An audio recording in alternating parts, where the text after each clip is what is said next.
কালই নির্বাহী আদেশে নিষিদ্ধ হচ্ছে জামায়াত শিবির, জানিয়েছেন আইনমন্ত্রী। বিভিন্ন দিক খতিয়ে দেখতে সচিবালয়ে বৈঠক। এই দলটাকে যদি আপনার নিষিদ্ধ করা হয় তাহলে আইন শৃঙ্খলা এবং দেশের রাজনীতিরও অনেক উন্নতি হবে।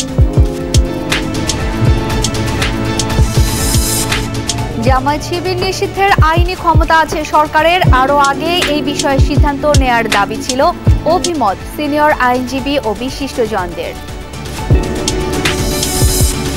নিষিদ্ধ করা সরকারের ইস্যু পরিবর্তনের অপকৌশল মন্তব্য ফখরুলের। রাষ্ট্রবিরোধী কর্মকাণ্ডের প্রমাণ আছে, জানালেন কাদের। আন্দোলনে গুলি বন্ধ এবং সমন্বয়কদের মুক্তি চেয়ে রিটের দ্বিতীয় দিনের শুনানি। এত সহিংসতা ও মৃত্যু খুবই দুঃখজনক, মন্তব্য হাইকোর্টের। যে মানব প্রাণগুলো যাচ্ছে সেগুলোকে এখানেই থামানো যাক, আর যাতে একটিও রক্ত না পড়ে, যেন এই গুলিটা থামানোর চেষ্টা করা হয়। আমরা আমাদের সন্তানদের রক্ষা করার জন্য এসেছি। হুলিগান ভ্যান্ডালিজম তো চলেছে, তাদেরকে উৎসাহিত করার জন্যই কতিপয় ব্যক্তি এর পেছনে ফাইল করেছে। কর্মসূচি ঘিরে অবুঝ শিশু হারানো পরিবারগুলোতে বর্ণহীন হাহাকার। কেন তছনছ হলো সাজানো ফুলবাগান, জানা নেই কারণ।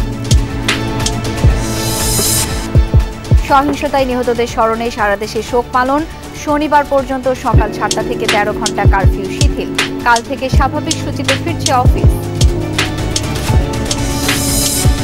সাইবার হামলার ঝুঁকিতে দেশ। টার্গেট বিদ্যুৎ, টেলিকম, ব্যাংক সহ গুরুত্বপূর্ণ ওয়েবসাইট। ভিপিএন ব্যবহারে বাড়ছে হ্যাকিং এর শঙ্কা।